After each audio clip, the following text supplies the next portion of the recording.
Assalamualaikum warahmatullahi wabarakatuh. Kami dari kelompok 16 ingin mempresentasikan hasil buah pikir kami yang berjudul Carbon Issue, Prediksi Konsumsi Emisi Gas CO2 pada Kendaraan Bermotor, yang disusun oleh Cahyanti Rikal Pertama dengan NIM H1031211115056.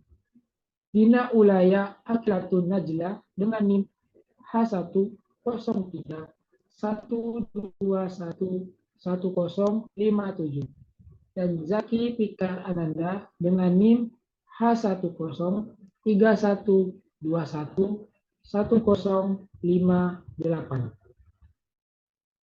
Bab 1. Pendahuluan. Latar belakang. Peningkatan emisi gas CO2 dari kendaraan bermotor yang menjadi salah satu penyebab utama pemanasan global. Emisi CO2 memiliki dampak negatif terhadap kesehatan dan lingkungan. Penelitian ini menggunakan metode regresi linear berganda untuk menganalisis emisi CO2 dari kendaraan bermotor. Beberapa faktor yang mempengaruhi emisi CO2 adalah jumlah silinder, konsumsi bahan bakar kota, konsumsi bahan bakar jalan raya, dan kombinasi konsumsi bahan bakar. Solusi untuk mengurangi emisi CO2 antara lain mengurangi jumlah kendaraan bermotor, menggunakan bahan bakar yang sesuai, meningkatkan taman kota, dan menerapkan rekayasa lalu lintas. Rumusan masalah. 1. Mengapa emisi gas CO2 pada kendaraan bermotor penting untuk diprediksi? 2. Bagaimana cara memprediksi emisi gas CO2 pada kendaraan bermotor? 3. Bagaimana solusi untuk mengurangi dampak emisi gas CO2? Tujuan penelitian. Tujuan penelitian ini untuk mengetahui pentingnya memprediksi emisi gas CO2 untuk mengurangi dampak yang ditimbulkan dan mengetahui cara prediksi emisi gas CO2 pada kendaraan bermotor. Bab 2. Tinjauan pustaka. 1. Pemanasan global. Pemanasan global adalah peningkatan suhu rata-rata atmosfer, laut, dan daratan bumi.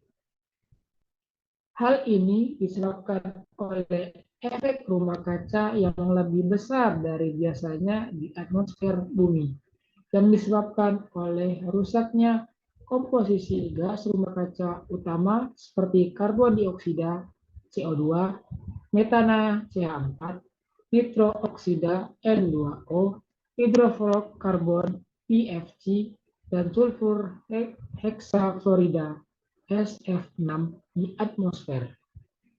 Peningkatan pemanasan global dapat menyebabkan perubahan iklim, seperti peningkatan curah hujan dan banjir di beberapa wilayah, serta musim kering yang berkepanjangan di wilayah lain.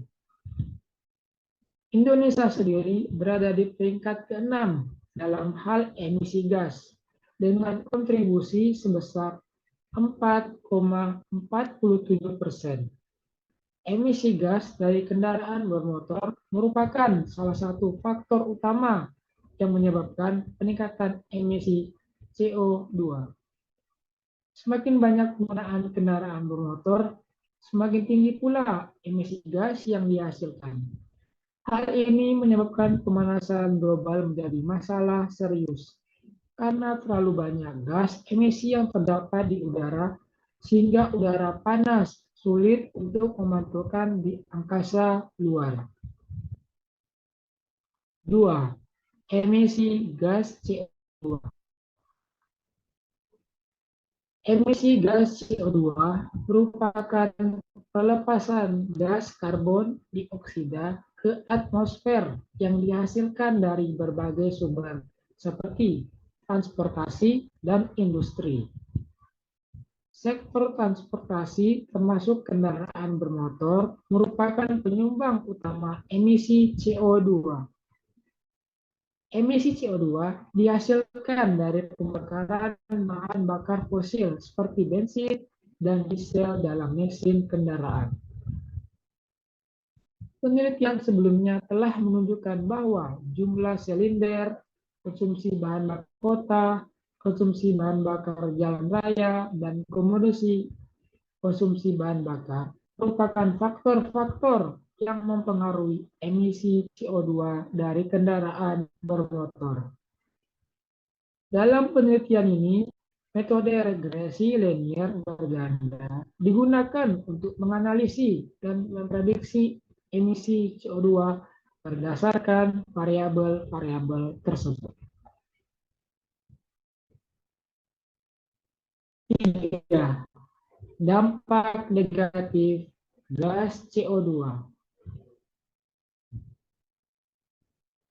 Emisi gas CO2 memiliki dampak negatif yang signifikan terhadap kesehatan manusia dan lingkungan. Tingginya konsentrasi CO2 di udara dapat menyebabkan gangguan kesehatan seperti kanker paru-paru dan gangguan sistem saraf. Selain itu, peningkatan emisi CO2 juga berkontribusi dalam pemanasan global. Gas CO2 dan gas rumah kaca lainnya dapat memantulkan kembali panas ke bumi, menyebabkan peningkatan suhu udara dan perubahan iklim yang merugikan, seperti peningkatan curah hujan, banjir, dan musim kering yang berkepanjangan. Untuk mengurangi dampak negatif gas CO2, diperlukan solusi yang tepat. Beberapa solusi yang dapat dilakukan antara lain mengurangi jumlah kendaraan bermotor dengan menerapkan pajak progresif, meningkatkan penggunaan angkutan umum, menerapkan rekayasa lalu lintas, meningkatkan jumlah taman kota dan hutan kota, serta menggunakan bahan bakar yang sesuai dengan bilangan oktan. Baik, selanjutnya akan dilanjutkan oleh rekan saya. Terima kasih. Action. Metodologi penelitian, teknik lokasi dan waktu penelitian dilaksanakan pada bulan Juni hingga Juli 2023 di lingkungan Fakultas Matematika dan Ilmu Pengetahuan Alam Universitas Tanjung Pura. Adapun metode pengumpulan data penelitian ini menggunakan studi literatur atau kepustakaan yang merupakan proses pengumpulan data dari berbagai macam sumber literasi seperti website, perpustakaan online, dan jurnal yang membahas tentang perhitungan emisi gas CO2 pada kendaraan bermotor. Data yang digunakan bersumber dari Kaggle yang menyediakan berbagai dataset dalam data science. Adapun teknik analisis data dimulai dari pengumpulan data bersumber dari Kaggle dan dihasilkan data bersumber dari Kaggle dan dihasilkan data primer yakni analisis emisi gas CO2. Kemudian data primer ini dilakukan pengolahan data yakni dilakukan seleksi variabel data primer. Kemudian variabel data primer dilakukan penentuan variabel utama emisi gas CO2 dan selanjutnya dilakukan prediksi linier regresi gas CO2 terhadap kendaraan bermotor. Kemudian analisis data didapatkan hasil dan teknik ini selesai. Lanjut masuk ke hasil dan pembahasan.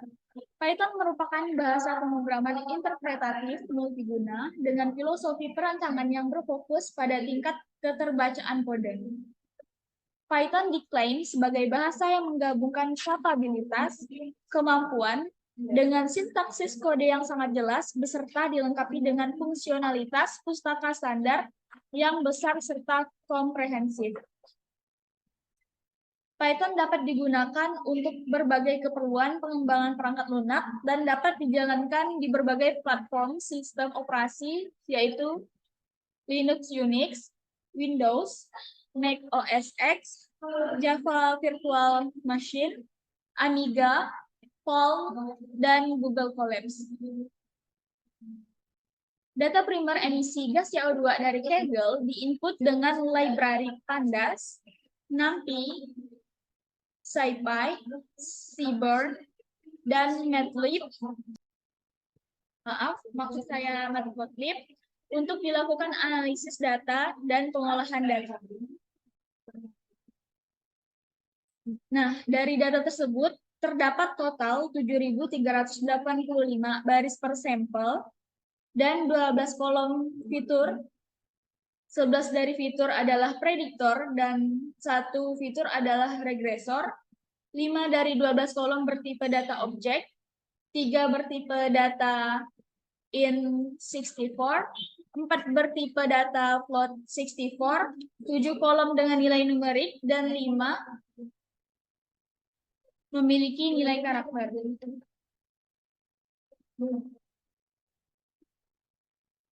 Kemudian dilanjutkan dengan analisis nilai numerik yang didapatkan kisaran target emisi gas CO2 dari dataset adalah 96 dan 522.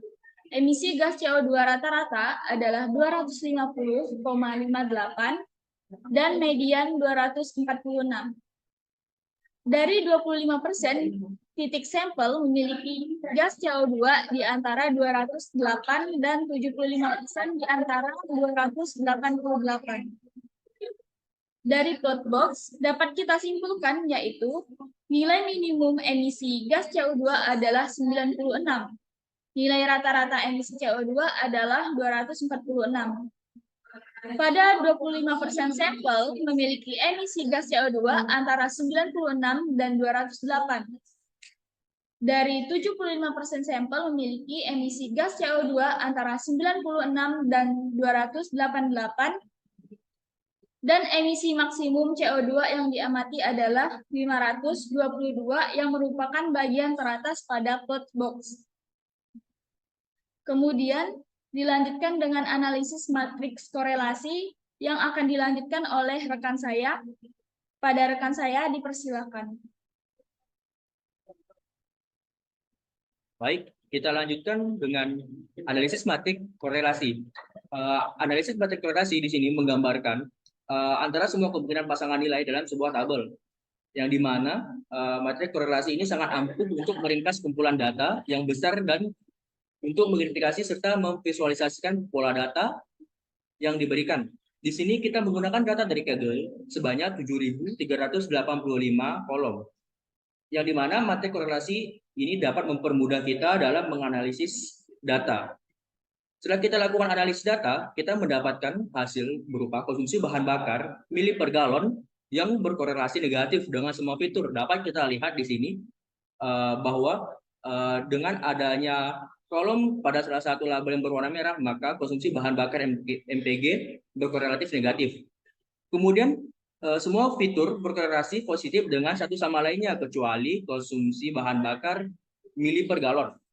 Untuk konsumsi bahan bakar kota liter per 100 km dan konsumsi bahan bakar jalan raya liter per 100 km memiliki korelasi positif yang sangat kuat, yaitu 0,99 dan 0,98 dengan konsumsi bahan bakar gabungan liter per 100 km.